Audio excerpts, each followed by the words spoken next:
የምርሽ ነው? አሁን ተምሬን ብታያቸው ሲጀመር ትምህርትን አትማሩም ወደ እነሱ ዙሪያ በቃ ፍጥጥ ነው የምትቀረው። ቆይ እንዴት እንደዚህ ሊሆን ይችላል? ያው መዋደዳቸው ነው ሌላ ምን ይሆናል? እና ተማሪ ምናምን መምህር አይፈሩ? ምን ብሎ ነው ተማሪና መምህር ፈሩ?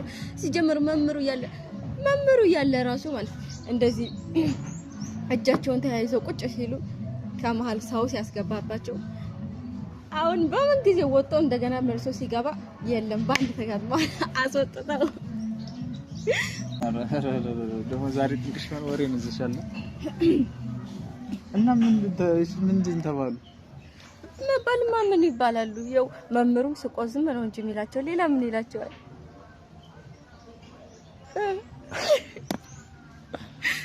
እና በቃ ዝም እንደውም ሲጀመር ባጠገባቸው ራሱ አይደለም እዛው ከወንበሩ ላይ ከጎን እንኳን ሰው እንዲኖር አይፈልጉም።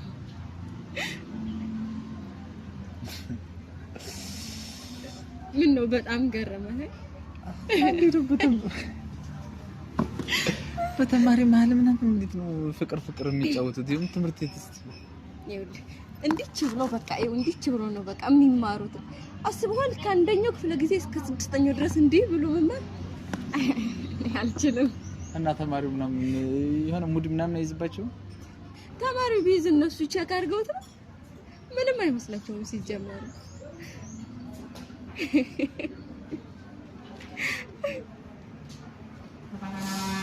እና ቤት ሲሄዱ እንዴት ነው የሚለያዩት? ያው እኛ ቤት ድረስማ ተከትያቸው አለልኩት። ያው ግን ለመሄድ አስቤ ነበር። ከዚህ በኋላ ተከታቸው ነው ከዚህ በኋላ ከተላቸዋለሁ። ኧረ ብታሳይኛል ቀን ባያቸው እና አብረን እንደንማር እንዴ ይገባሉ። እንደዚህ ነገር ካለ ነው አዲስ ነው የሚገባው።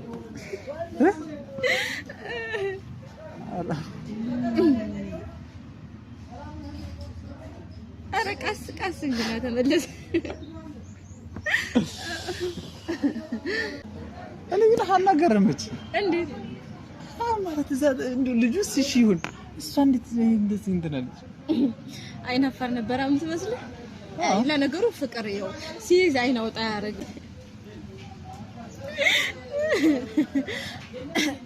አው ይመቻቸው። ተምሯታል። አዋ እኔ ራሱ አሁን ልፈልግ ምን ልክ እንደሱ እሱን ይዤ መማር ነው። አይጠፋም አንዱ ጀላፋ ቢሆን አዎ አይጠፋም።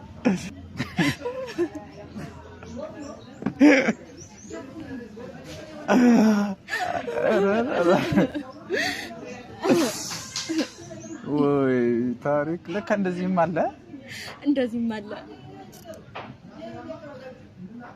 እንደዚህ ቅፍቅፍ አታጨርሱም እንዴ?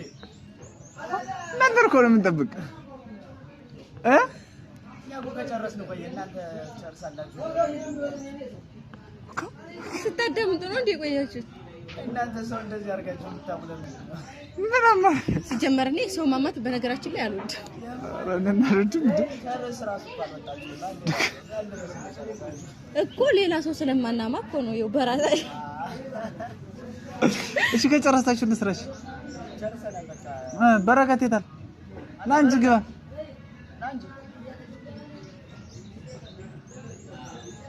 ተመቻቸላችሁ? መጣሽ እንጀምር። እሺ በቃ